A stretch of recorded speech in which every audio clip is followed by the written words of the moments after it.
ওরে বাবা ওয়াক্ত বানানোর টাইম নেই লাগতো গাইস। আমি তো অবাক হলো ডায়লগ শোনা গাইস। মানে এমন ডায়লগ কেউ দেয়? একজন চা বিক্রেতা, রাস্তার চায়ওয়ালা, আবার ছাপড়ি চাওয়ালা, সে আবার রোলস রয়েস কিনতে পারে? মনে হয় বিল গেটস আসছে, তারে নিয়ে গেছে দেখাইতে। আনলে ছাপড়ি যে ইউটিউবার আইসে মনে হয় টাকা ধার নিয়েছে, ইউটিউবার আসছে, ও টাকা ধার নিয়েছে রোলস রয়েস। আবার বলছে সময় বদলবে টাইম নিয়ে লাগতো গাইস। উরে বাবা আমি তো ফুল দিয়ে অবাক। এইগুলা কি? চা বিক্রেতা যদি বলে রোলস রয়েস কিনবো, ওয়াক্ত বদল নেই তা ভাই, এইটা কি? ফুললি অবাক। আমার তো বলার কিছু, ও তো চা বিক্রেতা তো করবে, ছাপড়ি করে ছাপড়ি।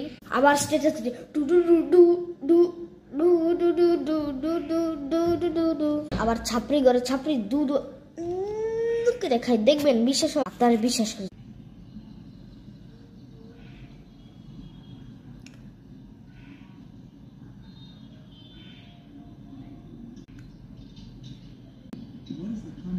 দেখছেন বিশ্বাস হলো? ছাপড়ি করে ছাপড়ি করে এত বড় পরিমাণ ছাপড়ি মানুষ দেখছি যে ছাপড়ি দেখলো তো মানুষ বলে ছাপড়ি, ও তো বড় লোক ছাপড়ি, আলট্রা ছাপড়ি, ও তো মানে বড় লোক তো পাস করে যাবে, এত বড় ছাপ। আবার স্টেটে লাগছে ভাই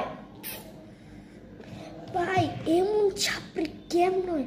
আমাকে তো ছাপড়ি ছাপড়ি, তুই এমনি ছাপড়িও, তাহলে এমন ভাবে ছাপড়ি কেউ হয়? আবার মানুষ স্টেটাসও দেয় নাগপুরে সবথেকে পাওয়ারফুল, সবচেয়ে মানে সুন্দর চা হচ্ছে চা বিক্রি দিল ডোলি চায়ওয়ালা। আবার সেটা ডোলি চায়ওয়ালা হু হু হু ডোলি চায়ওয়ালা। এমন ছাপড়ি হয় ভাই, মানুষ ওই ছাপড়ির ভিতরে ঢুকে গেছে। তাহলে আমার কি বলার এখন? আপনারাই বলেন। দেখা হচ্ছে নেক্সট ভিডিওতে। আল্লাহ হাফেজ। আসসালামু আলাইকুম।